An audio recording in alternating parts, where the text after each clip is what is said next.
ჩემი შვილის შემთხვევაში უფრო მეტი მუშაობა მოგვიწია, იმიტომ რომ ისეთ ასაკში იყო, როცა ქუჩაში რომ მივდივართ, არ ვიცი, თონედან გამოსულმა ადამიანმა შეიძლება პური მოუტეხოს და მისცეს. და აი აქ ახსნა იმის, რომ შვილო შენ ეს არ გეჭმევა, ყველაზე რთული იყო ჩვენ შემთხვევაში.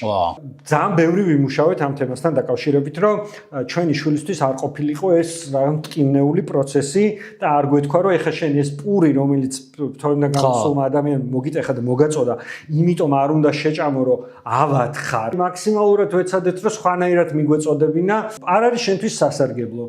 გლუტენო პროდუქტს თუ შეჭამ, გაიზრდები უფრო მაღალი, ვიდრე გლუტენიან პროდუქტს. დაუჭირე ის მოტივაციები, სადაც შეიძლება მისცე. უგლუტენო პროდუქტს თუ შეჭამ, გაიზრდები უფრო მაღალი. ეგ წინადება ხო პირიქითაც შეუძლია ადამიანს თქვას, რომ გლუტენიას თუ შეჭამ, არ გაიზრდები. რატომ უნდა თქვა პირიქით, როცა პოზიტიურად შეგიძლია, რა პირიქით არ ანუ უნდა აკეთებინო რთული რაღაცა და თან არ უნდა შეაშინო და არ უნდა დაზახრო. მივახციეთ იმას, რომ აი დღეს რომ ჩვენც რო იქ არ ვიყოთ, პირველი რასაც კითხულობს არის ის, რომ გლუტენიანია თუ არა.